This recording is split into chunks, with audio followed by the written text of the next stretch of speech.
பிரம்மரிஷி பித்தாமகா பத்ரிஜி அவர்களுக்கும், பிரமிட் ஆன்மீக மன்றம் சார்பாகவும், global Buddha school of meditation சார்பாகவும் உங்க எல்லாத்தையும் வரவேற்கிறேன் மாஸ்டர்ஸ். வணக்கம். இன்னைக்கு பத்ரிஜியின் 5 விரல் கருத்துக்கள்ல நம்ம 7வது கருத்து தான் பார்க்க போறோம். அதுல இந்த சுண்டு விரல் எதை குறிக்குது அப்படின்னா மூர்க்க ஆத்மா. மோதிர விரல் துஷ்ட ஆத்மாவை குறிக்குது. நடுவிரல் அஹ் சுப ஆத்மாவை குறிக்குது. ஆள்காட்டி விரல் மகாத்மாவை குறிக்குது. கட்டை விரல் பரமாத்மாவை குறிக்குது. அதாவது சுண்டு விரல் மூர்க்க ஆத்மானா என்ன அப்படின்னா அறியாமையின் சுயம் அப்படின்னு அர்த்தம். அதே மாதிரி மோதிர விரல் துஷ்ட ஆத்மானா என்ன அப்படின்னா பொல்லாத சுயம் அப்படின்னு சொல்லலாம். அடுத்து நடுவிரல் சுப ஆத்மானா என்ன அப்படின்னா நல்லொழுக்கமுடைய சுயம் அப்படின்னு சொல்லுவாங்க. அடுத்து ஆள்காட்டி விரல் மகாத்மா அப்படின்னா உயர்ந்த ஆத்மா அப்படின்னு சொல்லி அர்த்தம். அதே மாதிரி கட்டை விரல் பரமாத்மா தலைமையான ஆத்மா அப்படின்னு அர்த்தம். சரி, மூர்க்க ஆத்மானா என்ன அப்படின்னா எந்த ஒரு மனிதர் எப்பயுமே சாப்பிட்டுக்கிட்டு தூங்கிட்டு வாழ்க்கையில நோக்கமே இல்லாம குழந்தை பெத்துக்கிறதுக்கும் பொருளாதாரத்துல கவனம் செலுத்துறாங்களோ அவங்களுக்கு ஆன்மீக ஞானம், அந்த ஆன்மீக விழிப்புணர்வு அப்படிங்கிறது இருக்காது. ஏன்னா இந்த மாதிரி ஆட்கள் இந்த பௌதீக உலகத்துல இருக்கிற ஆசைகள் மேலேயே அவங்க வாழ்க்கையும் வழிநடத்தி செல்லணும் அப்படின்னு நினைப்பாங்க. பொதுவா மிருகங்களுக்கு பாருங்களேன், மத்த உயிரினங்களுக்கு அந்த விலங்குகளுக்கு எல்லாமே ஒரு லைஃப்ல ஒரு கோலு அச்சீவ்மெண்ட் அப்படிங்கிறது எதுவுமே இருக்காது. ஏன்னா அதோட அன்றாட தேவைகள் மட்டுமே அது பூர்த்தி பண்ணிக்கணும். என்ன செய்யும்னா டெய்லி எந்திரிக்கும், சாப்பிடும், உணவை தேடி அலையும், அதுக்கான இருப்பிடத்தை அது அமைச்சுக்கிறோம், குட்டிகள் போடும். இந்த மாதிரியே தான் அதோட வாழ்க்கை போய்கிட்டே இருக்கும். அதுக்கு நோக்கம் அப்படிங்கிறது எதுவுமே இருக்காது. அதே மாதிரி வாழ்க்கையில நோக்கமே இல்லாத மனிதர்கள் பௌதீக உலகத்துல இருக்கிற ஆசைகள் மேலேயே அப்படியே லயித்து இருக்கிறது. இந்த மாதிரி மனிதர்கள் எல்லாமே விலங்குகள் போலதான் அப்படின்னு சொல்றாங்க. இந்த மாதிரி குணமுடைங்க, அதாவது வாழ்க்கை நோக்கமே இல்லாம தூங்கிட்டு சாப்பிட்டுட்டு பௌதீக உலகத்தில் மேலேயே இருக்கிற அந்த ஆசைகள்லயே இருக்கிறவங்க எல்லாருமே மூர்க்க ஆத்மாக்கள் அப்படின்னு சொல்லுவாங்க. அடுத்து துஷ்ட ஆத்மா. துஷ்ட ஆத்மானா என்ன அப்படின்னா பிற உயிரினங்கள்ல கொன்னு சாப்பிடுறவங்க. அதாவது ஆடு, மாடு, கோழி இந்த மாதிரி மத்த உயிரினங்கள்ல கொன்னு சாப்பிடுறவங்கள துஷ்ட ஆத்மாக்கள் சொல்லுவாங்க. நம்ம நான் வெஜிடேரியனிசம் சொல்லுவாங்கல்ல, அவங்க எல்லாருமே துஷ்ட ஆத்மாக்கள் தான். அதாவது இந்த அப்பாவி உயிரினங்களை கொன்னு அந்த தசைகளை சமைச்சு சாப்பிடுறவங்கல்ல ராவணர்கள், ராட்சசர்கள், அரக்கர்கள் சொல்லி கூட நம்ம அழைக்கப்படலாம்.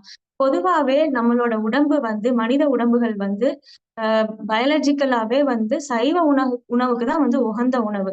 நம்மளோட பற்களாகட்டும், நம்மளோட நகங்கள் ஆகட்டும் எப்பயுமே தட்டையா பிளாட்டா தான் இருக்கும். அதே மாதிரி ஒரு யானையை எடுத்துக்கோங்க, குதிரை எடுத்துக்கோங்க, மாடு, இது எல்லாமே சைவ உணவு சாப்பிடக்கூடிய விலங்குகள் தான். அதுக்குமே இந்த பற்களும் சரி நகங்களும் சரி தட்டையா தான் இருக்கும்.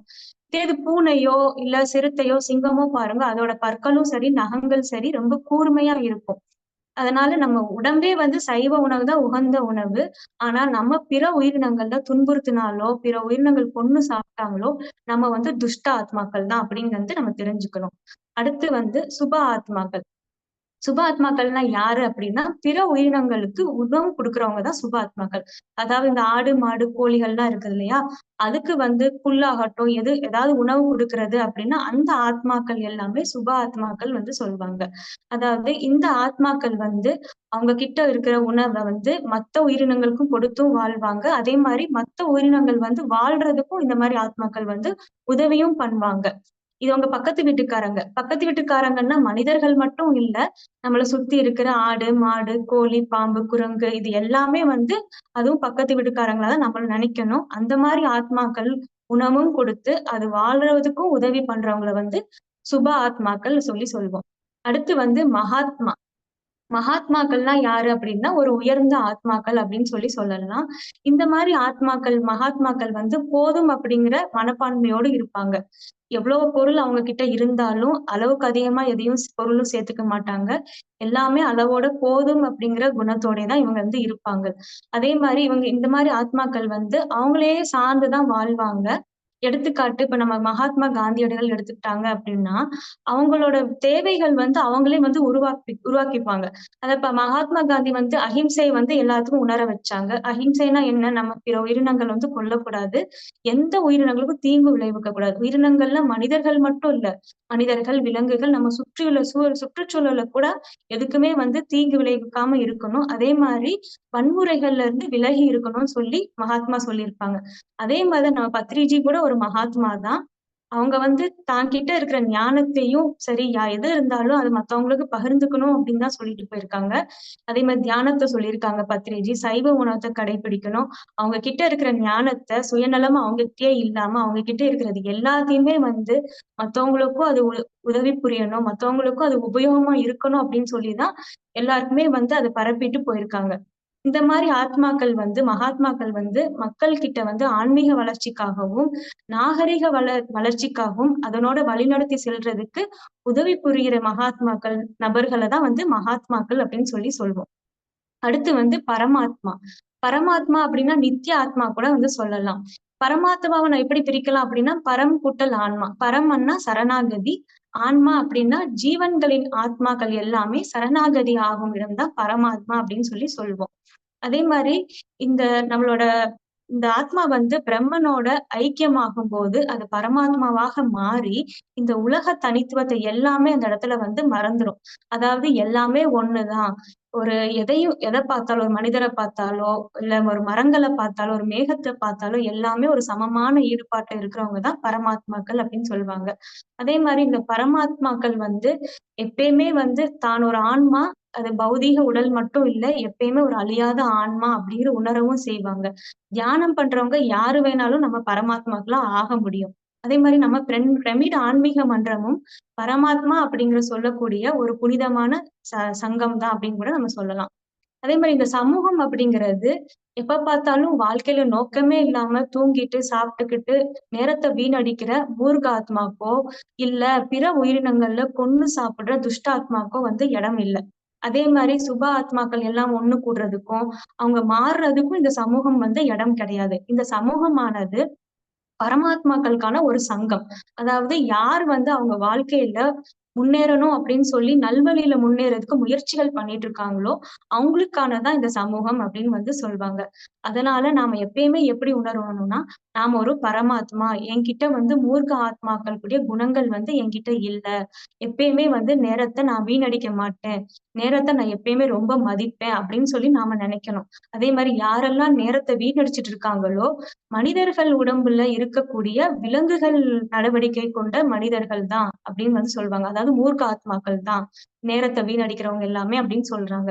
சரி நம்ம எப்ப பரமாத்மா அப்படிங்கிறத உணர முடியும் அப்படின்னா, நம்ம வந்து தலைமையார் அந்த ஆத்மாவோட ஒரு அங்கம் தான் அப்படின்னு உணரும்போது நம்ம பரமாத்மா அப்படிங்கிறத உணர முடியும். அதே மாரி எல்லாமே ஒண்ணுதான். அந்த ஒன்னஸ் கான்ஷியஸ உணரும்போது நம்ம வந்து பரமாத்மாக்கள் அப்படிங்கிறத உணர முடியும். இந்த 4 விரல்கள் இருக்கு இல்லையா? அதாவது துஷ்டாத்மா, அ சாரி மூர்க்க ஆத்மா, துஷ்டாத்மா, சுபாத்மா, மகாத்மா. இந்த 4 விரல்களும் இந்த வழங்கக்கூடிய ஆத்மாக்கள் எல்லாமே பௌதீக உலகத்திலே வந்து நின்றோம். பரமாத்மா, அதாவது பரமாத்மா அப்படிங்கிறது வெற்றி பெற்ற ஆன்மான்னு கூட சொல்லலாம். அதாவது நான் உடல் அல்ல, என்றைக்குமே அழியாத ஆன்மா அப்படிங்கிற புரிஞ்ச ஆத்மாக்கள் தான் பரமாத்மாக்கள் சொல்லுவோம். இதுல என்ன சுவாரஸ்யமான விஷயம் அப்படின்னா, இந்த 4 விரல்களுக்கு எதிர் திசையா இருக்கிறது தான் வந்து கட்டை விரல். இந்த விரல்களுக்கு எப்பயுமே வந்து டிஃபரண்டா இருக்கும். ஏன்னா, இந்த விரல் எத குறிக்குது அப்படின்னா, மன தைரியத்த குறிக்குது. அதே மாரி மன உறுதியையும் குறிக்குது. அதே மாரி தனித்துவத்த அதாவது யுனிக்னெஸ்ஸையும் குறிக்குது. பழைய ஆன்மீக படங்கள்ல கூடவும் இந்த கட்டை விரல வந்து என்ன சொல்றாங்க அப்படின்னா, பரமாத்மா, அப்படி இல்ல அப்படின்னா சுயத்தை உணர்ந்த ஆன்மா அப்படின்னு சொல்லி சொல்றாங்க. அதனால இப்ப நம்ம மூர்க்காத்மானா என்ன? வாழ்க்கையில நோக்கமே இல்லாம வாழ்றவங்கள மூர்க்காத்மான்னு சொல்லுவோம். துஷ்ட ஆத்மாக்கள் அப்படின்னா, பிற உயிரினங்கள்ல கொன்னு சாப்பிடுறவங்கள துஷ்ட ஆத்மாக்கள் சொல்லி சொல்லுவோம். சுப ஆத்மான்னா, அவங்க கிட்ட இருக்கிற உணவ மத்தவங்களுக்கு பகிர்ந்து சாப்பிடுவாங்க. அவங்க வந்து சுப ஆத்மாக்கள் சொல்லலாம். மகாத்மா அப்படின்னா, அவங்க கிட்ட இருக்கிறது சுயநலமே இல்லாம ஞானமும் ஆகட்டும், உணவும் ஆகட்டும், எல்லாத்தையுமே மத்தவங்களுக்கு பகிர்ந்து குடுக்குறவங்க தான் அ மகாத்மாக்கள். பரமாத்மா அப்படிங்கிறது வந்து, நான் ஒரு உடல் அல்ல. நான் எப்பயுமே அழியாத ஆன்மா அப்படிங்கிறத உணர்ந்தவங்க தான் வந்து பரமாத்மாக்கள். இதுதான் இந்த 7வது கருத்துல பத்திரிஜி சொன்ன 5 விரல் கருத்துக்கள். நம்மளுக்கு இந்த பௌதீக உலகத்துல எதுவுமே சொந்தம் கிடையாது. நம்மளுக்கு சொந்தமானது என்ன அப்படின்னா, நம்மளோட உடலும், நம்மளோட மனமும் மட்டும்தான் நம்மளுக்கு சொந்தமானது. இந்த உடலும், மனமும் நம்ம இனிமையா வச்சுக்கும்போது, நம்மள சுத்தி எல்லாமே ரொம்ப சிறப்பா நடைபெறும். நம்மளோட உடலையும், மனமும் எப்பவுமே ஆனந்தமாகவும், மகிழ்ச்சியாவும் வைக்கும்போது, நம்ம சுத்தி நடக்கிற செயல்பாடுகளும் சிறப்பா நடக்கும். அதே மாரி நம்ம ரொம்ப புத்திசாலித்தனமாவும், அறிவுபூர்வமாவும் எல்லாமே யோசிக்க முடியும். இது 2மே நம்ம ஒழுங்குபடுத்திட்டோம்னா, ஆட்டோமேட்டிக்கா நம்ம சுத்தி இருக்கிறது எல்லாமே நல்லதாவே தான் நடக்கும் அப்படின்னு சொல்லி, இதோட நான் முடிச்சுக்கிறேன் மாஸ்டர்ஸ். நாளைக்கு நம்ம 8வது கருத்து பார்த்துக்கலாம். நான் மேலும் எனக்கு வாய்ப்பளித்த global Buddha school of meditation சார்பாக எனது நன்றியை தெரிவித்துக் கொள்கிறேன். நன்றி, வணக்கம் மாஸ்டர்.